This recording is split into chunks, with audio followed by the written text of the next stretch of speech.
Stretch 6. Glutes. This exercise will focus on the outside of your legs or abductor muscles, such as the iliotibial band or IT band, tensor fasciae lata, and glutes. Remember, where you specifically feel any of these stretches is different for each person, but it should be in this general area. Again, we are first learning the strength and resistance stretch movements on one leg and then aerobically training the other leg. To start the strength, you're going to lie on your back and cross your left ankle just above your right knee. Remember to make sure you have head support. From here, clasp your hands around your right leg and bring your legs in close to your chest, which is where the outside muscles of the left leg are long and is the start position for strength training. Then push your left leg into your right thigh to contract the glutes and IT band. Use your right leg and your arms to pull into your chest in order to slow the movement down as the left leg tries to move away from the chest for the strength movement. Essentially, as you are pushing out with your left leg, you are pulling in with your arms and kicking your right knee to your chest to provide the resistance. Keep pushing away from your body with your left leg until the arms can no longer lengthen. You will be somewhat rocked up with your head off the ground. Use this opportunity to work the abdominals by performing a crunch.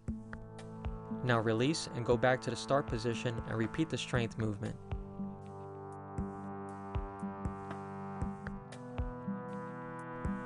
Also, keep the traps and shoulders relaxed and do not scrunch them, but rather use the strength movement to get a good arm stretch. Remember, this time, you start with the muscle in a shortened position, and we will use our arms and right leg to bring the knee into the chest, reversing the strength movement that we just did. Again, lie on your back and cross your left foot over your right knee and clasp your hands around the right leg. From here, push out with your left leg, which will contract your glutes and IT band, and use your right leg and your arms to overcome the force that is pushing out and pull your left leg into your body for the resistance stretch. Move your left knee to your chest until you can no longer resist. Release and go back to the start position. Keep the shoulders relaxed, breathe, and pay attention to the increased range of motion as the hips begin to loosen up.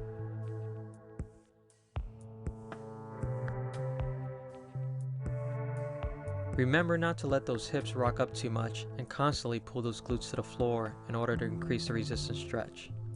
Now let's switch to the other leg and train these muscle groups aerobically. Again, this means we are contracting the muscles of the hip non-stop, and the only thing that changes is whether the leg that is crossed over wins for strength or the legs and arms beat the force of the resistance stretch. We will start with the strength, so the muscle is in a long position with your right ankle crossed over your left leg and pulled to your chest. From here, we are pushing the right leg out and slowing it down with your left leg and arms for strength. Keep pushing out with your right leg, and now let your left leg and arms win by bringing your right leg into your chest for the resistance stretch. Keep your shoulders relaxed and let them lengthen during the strength portion. Keep pushing out and then bring the right leg in for the resistance stretch. Excellent. Make sure you're staying centered and not pulling to one side or the other. This often happens with tight muscles.